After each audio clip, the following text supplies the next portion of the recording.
Okay, thank you for tuning in. This is Sharonda, and this is my podcast, Spiritual Sense, as well as my YouTube channel, Spiritual Sense. And today is Sunday, December the 19th. And as I promised, I will be doing another episode in regards to hauntings. So bear with me just one moment. I did pull some information up in regards to hauntings. Now, I know many people may find this to be foolish. A lot of times people may not want to talk on topics such as this because, they begin to think that you're, crazy or wherever the case may be. Trust and believe. I understand it and I know. Because even though I know it's real, I still can find myself saying some of the similar or same things as well. Okay. So in regards to a haunted, I am on a website.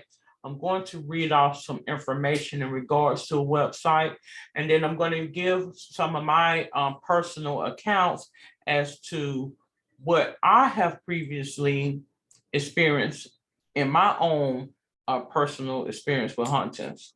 So, what are hauntings? Hauntings is a personal, or excuse me, a paranormal phenomenon of either the appearance of a spirit or supernatural being, or the replay of an action or event that took place at a specific location in the past. So, it mentions four common types of hauntings are given below. You have residual haunting. A residual haunting, also known as a place memory, is the most common type of haunting. In most cases, it does not involve a ghost or a spirit interacting with people who are witnessing it. This type of sighting is a remnant of a past traumatic event that happened at or near the location prior to someone's death. For example, an apparition of a woman may be seen repeatedly looking out of an upstairs bedroom window and pacing the floor, or noises without a visual scene may be heard, such as footsteps. This same scene or sounds are repeated over and over again in an unchanging loop and often at specific times.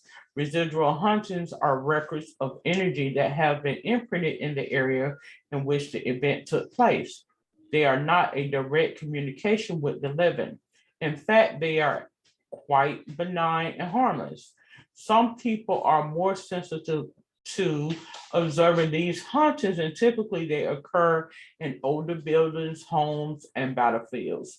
It's possible to do some historical research of a location to determine the event that might have caused the haunting.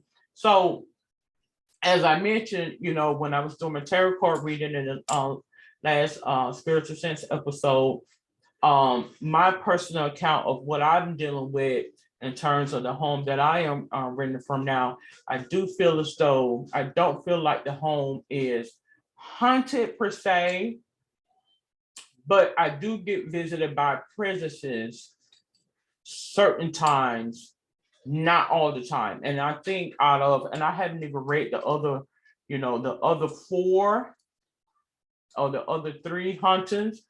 I I don't even have to read the other three. I know that this is residual energies is what this is. That is in this house. It's not an old house, but oftentimes the replay of something that occurred, you know, in a previous time, you'll be able to pick that up and see it if you are somebody who has opened up that portal, such as myself. Okay, so the next reading or haunting, it says an intelligent haunting, also known as a traditional or classic haunting. It is called an intelligent haunting due to the fact that the spirit is aware of and able to interact and communicate with those living in the physical world. These spirits want to get the attention of the living world, and they can move and hide objects, send signals, or even speak to do so. The optimum time for ghostly appearances is during the late night hours, but the spirits who can muster up enough energy can make their presence known in the daytime. There can be many reasons why an intelligent haunting occurs.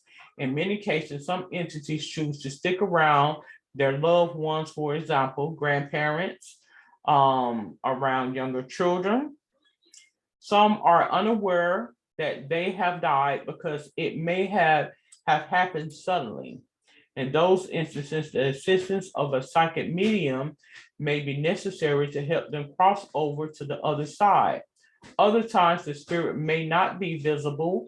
So you may have a cold spot, experiencing chills and goosebumps, or feeling as if someone is staring at you are signs. Sometimes the spirit refuses to cross over until a major issue or unfinished business is resolved in the family, business, or financial matters. Most of these ghosts are not malicious. They just want to be noticed and have their message heard. The intelligent haunting, I get that all the time. This been going on, since I was a kid. So I have experienced that here, but it's not just here. I have experienced this, since I was a little girl, and being visited by presences and things of that nature. Okay. Portuguese haunted. So the word Portuguese means noisy ghost, and the term comes from the German words potern, which means to make noise, and geese, which means ghost. So Portuguese hauntings usually take the form of objects moved, hidden, or thrown, disturbing noises, interference with electrical devices, physical attacks, and even spontaneous combustion. Objects have also been known to disappear and reappear. Those can be the culprits for these disturbances, but some incidences are believed to be the result of psychokinesis, the power to move objects with the mind, consciously and unconsciously. If PK is the cause of the haunting, the individual is most likely moving the objects unknowingly and unconsciously due to the compounding of some overwhelming stress or emotional angst the person is suffering in life. Portuguese hauntings have been associated with young adolescent girls. However, they are not limited to that group. The haunting usually affects a person, female or male, who is possibly under great duress. However, it takes a toll on the whole household or group. Portuguese hauntings can be sometimes playful or sometimes malicious. When the intent is malicious, objects might be placed in such a way that could cause harm. The hauntings usually start out slowly and increase in intensity until it reaches its peak. This is when the occurrences can be the most dangerous. However, sometimes the disturbances stop abruptly and are never repeated again. I think this is a mischievous spirit of Portuguese haunting, and you begin to pay attention to the cycles of life and how life works. People can be inhabited by Portuguese spirits, and that's God allowing you and letting you know the capabilities of the person that's around you. Like if you're someone, in the company of somebody that is totally different from your particular personality, and they begin to do things, and God will allow you to see this is what this person is doing, so you can understand what that is. Okay. Now, the last haunting I have here is demonic hauntings. In demonic hauntings, the main goal of the demons is to break down a person's free will so that it can overtake and possess the individual. The deceptive evil spirit enters a home or location to do harm and destroy all its good and sacred. The demon not only can possess people, it can attach itself to objects. At first, these types of hauntings or possessions may seem benign or non-life threatening. They can appear similar to Portuguese hauntings, as they usually start out with slight disturbances such as knocking noises, furniture being moved, etc. The demon may appear as a dark shadow in a location or may first show itself as a benevolent spirit. When the demon finally reveals itself, foul odors, extreme temperature changes, even physical attack can occur. So demons also have the ability to and shape shift from human to animal. The demon will try to convince the individual that it is no longer present. However, it lays in wait to strike at a time when the individual is weak or vulnerable. The demon becomes stronger when it senses fear, and that is the time when a possession can take place. Another sign of possession is that the possessed individual becomes fluent in many languages, speaks in tongues, and has gained knowledge in subjects you knew nothing about prior. The individual possessed will become a shell of his former self and become terribly cruel to those he loves. This type of haunting is not easily resolved. It requires an exorcism. So it says to seek guidance and help from highly trained paranormal investigators, clergymen, and other familiar with demonic hunters. I'm going to explain something to you, what my take on this. And this is not to, you know, anything critical about, you know, the content writer, whoever wrote this on this article, okay? But I'm going to give you my account as to what my experience was in terms of presences and things like that. So, like I did on an episode a couple of weeks ago, where I say it was roughly maybe 5 weeks ago, maybe 6, where I kept being visited by something that night. Like something was visiting, some type of presence or energy. I didn't give any power to it because when you are somebody that is used to this type of thing, just like how people act, how you have some people that are very attention seeking.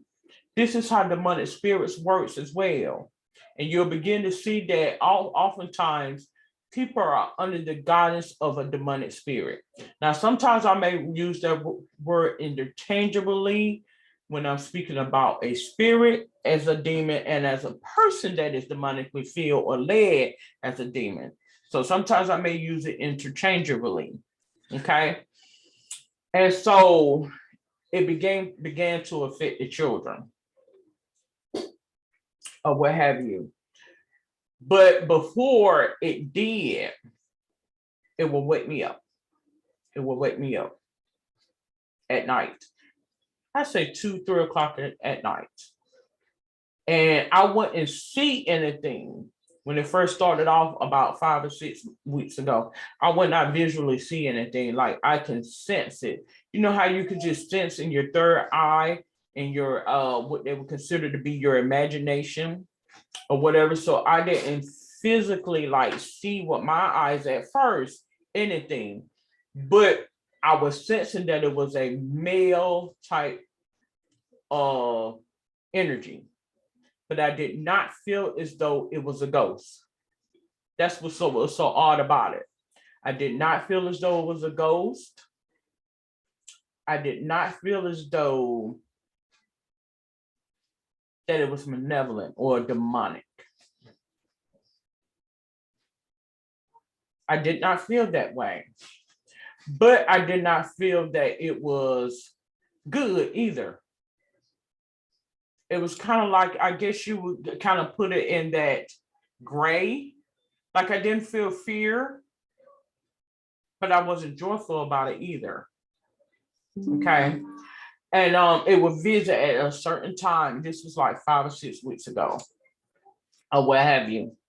So, this is not the first time I got this sensibility because, I've been here 3 years. After being here 6 months, that's when I started picking up those energies after 6 months of being here, and it will go off and on. So it was similar to that. So I really didn't give much credence to it or power to it because, as I mentioned, when you begin to feast into that, it will become your reality. But when it began to affect the children, that's when I said, okay, I got to do something. I have to do something. Because when you begin to get into spirit work and spirituality and stuff, it is a daily battle. It's a daily battle. You have got to stay on your spirit work every day. I mean, you cannot favor, you cannot, foster, you cannot, lax with it. It's every day. And so what I began to do is, okay, let me do something different than I had been doing. And I began to do an altar. I said, okay, let me do this. Because I got a family member, that incorporate an altar into their belief. And I said, okay, what else? I started doing some research about altars and things like that. Okay, all else fails. What else can I do? And that's when I began to, get my altar stuff started. So saying that to say, it would get me up. And but as I mentioned, it would not, the presence would come to a certain point, but it did not cross the threshold. It's the point. Okay.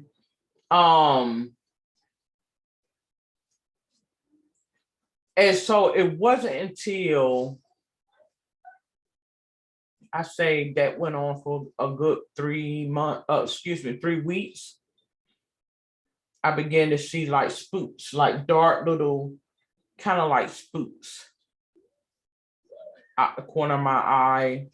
And I do wear contacts. I wear contacts. I wear prescription glasses. I regularly go and get my eyes checked. I don't play about my eyes and my vision because, when you begin to speak on such topics, the first thing people will try to do is say that you are crazy. So I understand that.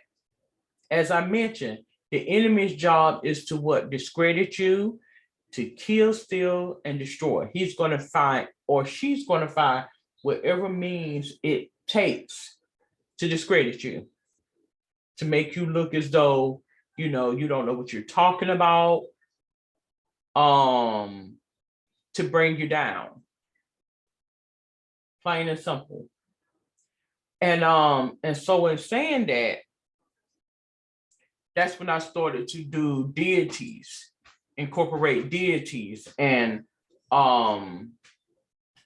Orisha, and paying homage to Orishas and offerings and things of that nature.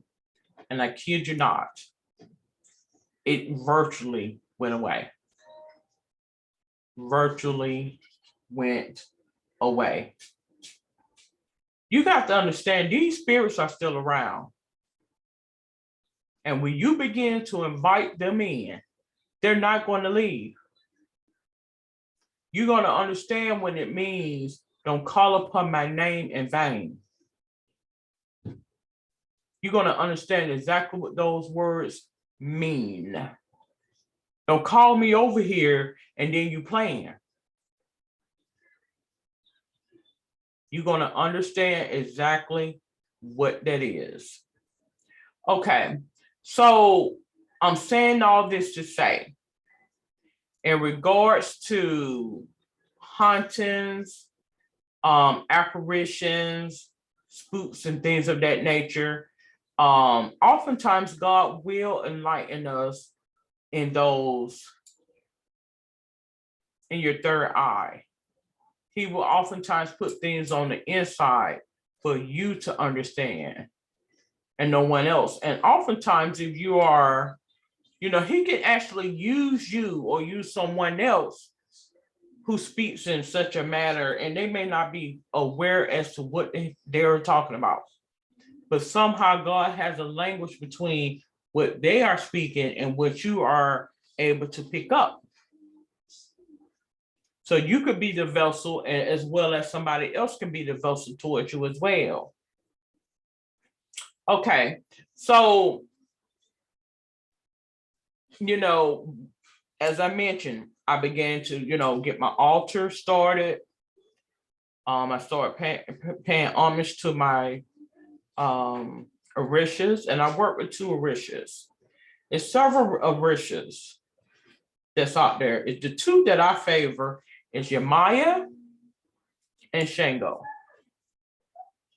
I've been working with Shango for a few weeks now, and then I just started to work with Yemaya. I don't have them on my altar, so to speak, but I do have some deities on there or what have you. I understand that God says don't have no other idols before me, but let me explain something to you. It's all God.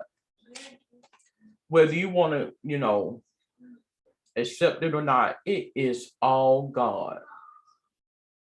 No matter what your belief system is or what have you, it's still under guidance of a supreme being called God. So once I started paying homage to Yemaya and Shango, things changed favorably for me. It did. The desire for smoking left. You have to give up something, is the point. You have to give up something. When you begin to give up something, you will see how it will work in your favor. Things that you hold true and dear to your heart. I mean, you're going to have to give it up because you're going to have to give it up. And what you would gain is, it's priceless. Like money can't buy it. I kid you not. Money cannot buy what you gain in the process, particularly a peace of mind. A peace of mind is priceless. You cannot put a dollar tag on it. You cannot put a dollar tag on a peace of mind. And I'll leave it at that. So, again, getting back to hauntings, you will oftentimes find that is the Holy Spirit, or excuse me, the Spirit of God. Because I've also been informed you don't refer to it as the Holy Spirit, you refer to it as Spirit. The Spirit of God is telling you what it is. And when they begin to say that it's demonic, you will see how God will still use the quote unquote demons to give a message, is what it is. It will begin to tell on itself. And like when and I'll give you an example, a lot of people that's inflicted with, medical concerns, illnesses, and things of that nature, those are demonic spirits, is what that is. And oftentimes they will speak to you. If you pay attention, the spirit is going to tell you what it is. It will tell you what it is. They refer to it as a demon because it knows is what that is. See, if you're somebody who has been, that's not ashamed, like shame has been stricken away from you. They can sit here and talk all kind of stuff. They can have all your personal business in front of you, won't even faze you, because you would know this is how demons operate. To break you and to embarrass you and to what? Make you something that you don't want to be. You are not the demon. They are the demon. Plain and simple. So let me give you an account. I'm going to play a short video. And of what, and for those out in YouTube land, please, I don't intend to do no copyright or anything of that nature. I'm just using this for presentation purposes, okay? So I'm going to share my screen because I have a video pulled up here It's your that I first want you look to inside watch. the house known as the Portal to Hell, a place where demons supposedly wrought havoc with that helpless family in horror straight out of The Exorcist. That the power of Christ compels you. This man just bought the notorious house in Gary, Indiana, for the bargain basement price of $35,000. What compelled you to buy this house? I have a passion for investigating claims of paranormal. Zach Bagans is the host of the Travel Channel's Ghost Adventures. We spoke inside the front porch, the precise spot where a terrorized mom claims that horseflies mysteriously swarmed in the dead of winter, as they did in the Amityville Horror. Then there was that mysterious figure that appeared in the window when the house was supposed to be empty. This is the other side of that window. There are reports that there was a residue that would come down the blinds.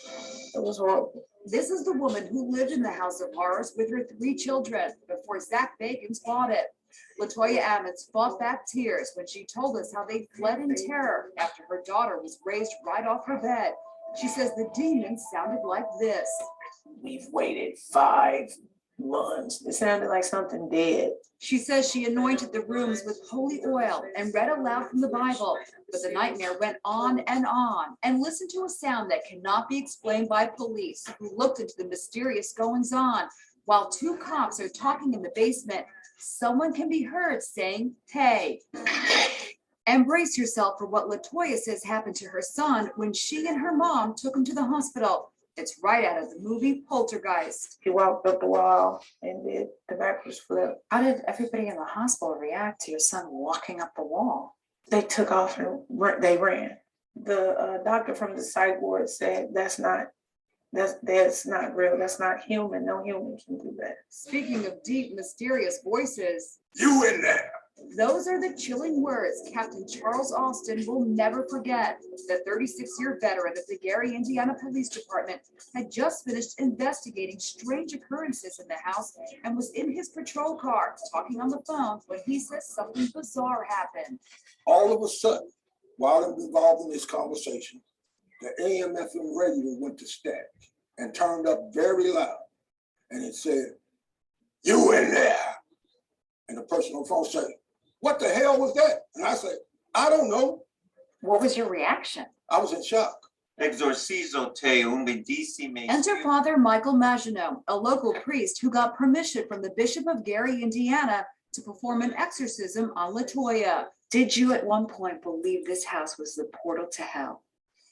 There was a portal. Latoya moved out of the house and now lives many miles away. She knows her story is hard to believe. Some people claim that you made this all up, that this was some sort of an elaborate hoax. Is this a hoax? No, I don't feel that someone will have a reason to make something up like that. Do you believe that house is possessed by demons? I do. I feel that it's something very bad going on in that house.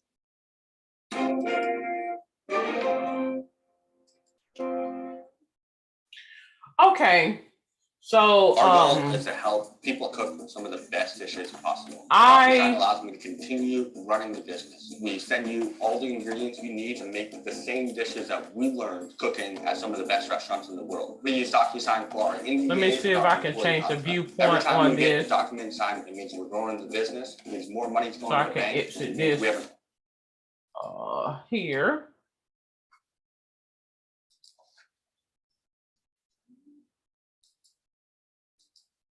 Okay, so I'm going to give my account as to what that is in terms of hauntings and things of that nature. Oftentimes, when you are someone who like stick out like a thorn, sore thumb or thorn or what have you, and things are not apparent to you as to what the desires of the people are. And that could be in any given situation. That could be like if you are, in a group and you are not in agreement is what I'm getting at. Like if you're in a small town, desolate town, you're new to a town, or you may start a new job or whatever the case may be, and you do things how you do things, and you have not been conditioned to do things as the people that find it to be social appropriate. Now that could be in a favorable sense or a unfavorable sense. Like if you are someone who, I put it this way, say for instance, if you go to a town where it appears that the people are oppressed, depressed, shamed, no ambition, no initiative, apathetic, conditioned to be a certain way. And when you come into those towns or come into those, it could be, it don't necessarily have to be in a town, it could be in a facility, a hospital, a job, or whatever. And you are not conditioned to be what these people say that you should be. And people have given you signs, and you have either you're oblivious to it, or you just choose not to see it. Like naive or oblivious, or you see it, but you just don't care, like whatever. It will become apparent to you as to what those desires are. And what do I mean by that? If everybody eats turkey on Sunday at Ruth Ann's Diner in this town, and you come in there asking for a steak dinner, the people are trying to send you to hell. It's the point I'm getting at. So, and I know that may be a little bit far-fetched, but you kind of get the analogy as to what I'm talking about. Do I believe in this instance that the things that she said occurred with her children? Because I did a little bit more research on this particular story, where they mentioned that the little boy walked up the wall and all this other stuff, and they even have accounts from professionals, college educated professionals who witnessed this and attested and accounted for it. And this is Satan performing, is what that is. This is Satan's at work. Meaning it did occur, and I do believe it occurred, but you don't want to what? Give power to it. It's the point. Because those are fallen angels. And when they fall out of the celestials, they will come down and they will manipulate in our time and space and show out. It's what they would do. And you would know them. God would tag them as such. You would even see it in people. You would see it in humans. You would see it. God would tag them to where you would see it. You would know them and you would see it. You don't want to give power to it. So I do believe that occurred. I do. And as I mentioned before, he can defy the laws of nature, logic, reasoning as such. It could be defied. And that is to let you know you don't do everything that, in other words, there are gray areas to things in life. Everybody don't go to hell because they either black or white. That means either this or that. That's what I believe that essentially what the message was in regards to what happened, because I do feel as though when a person is quote unquote demonically possessed or experience a haunting, this is God letting you know that this is what is occurring in this town. Like, sort of like the term that you hear when they speak about somebody being hood rich. What you do? We don't do that. Where you think you going? Who you been talking to? You catch my drift? So this is the desires or the notions being put into your atmosphere, and it becomes apparent to you as such. That's what that is. Many times it could be some situations that's occurring in terms of your health. It could be something simple as, go get your blood pressure checked. You need to go check, get to the doctor and get your medications adjusted. Or something else is such as, okay, it's time to get an oil change, or you don't need that type of oil, or you need to buy a car. It's not, it could be simple things. It also can mean something on a greater scale as well. You really don't want to pinpoint exactly what that is. Because when you begin to pay attention to God and you just look at a person and how they radiance, their countenance, He will show it to you in their countenance. Words cannot even explain it. And you will sit there and be like, what is this? What is this person doing? Is this God? Or is this something else? I kid you not. I give you an example as to what I'm talking about when I say God can speak to you through the TV.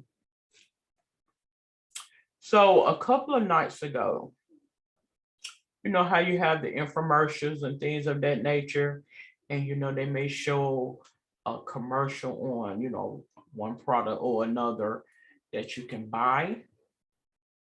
And I just woke out of my sleep, and I'm sitting there looking at the timeline, and it had a particular comedian, and they had archives of his work, some years ago. And it just kept playing it over and over and over and over and over and over and over and over and over and over and over and over. And I couldn't sleep at the time, so I just kind of sat there, and I just proceeded to watch it over and over and over and over again. And what's so particular about this is I never was fond of this person ever in my life. And it was had to be in my 20s. I began to have an affinity, almost like an OCD for this person. And I couldn't tell you why. And it wasn't too soon thereafter that this person ended up transitioning. I'm saying all this to say, I ain't called nobody. I ain't talked to nobody. You catch my drift?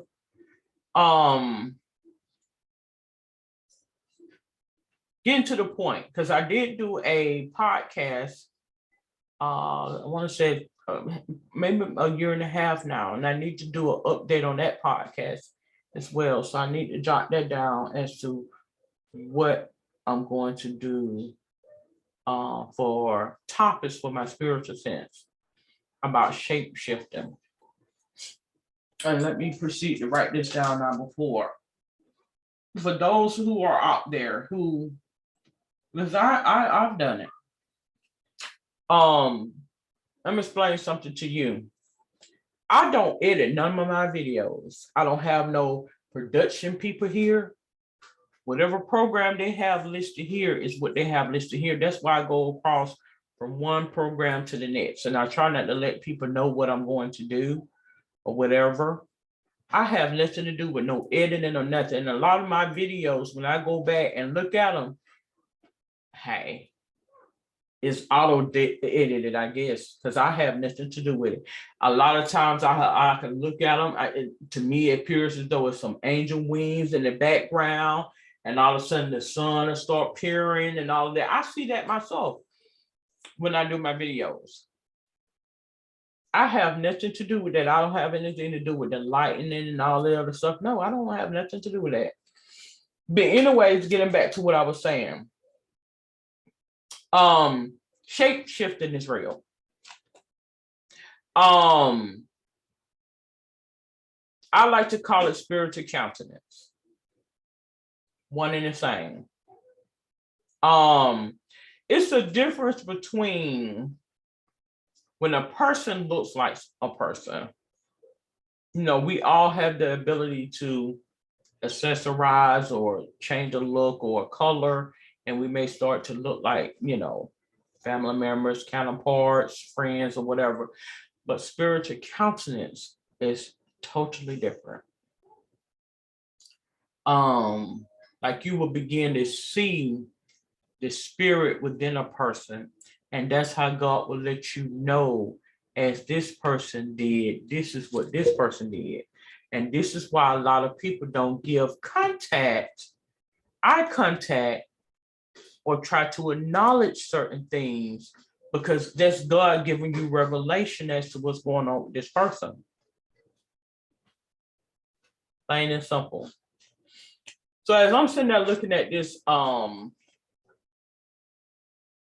program, this person began to shape shift.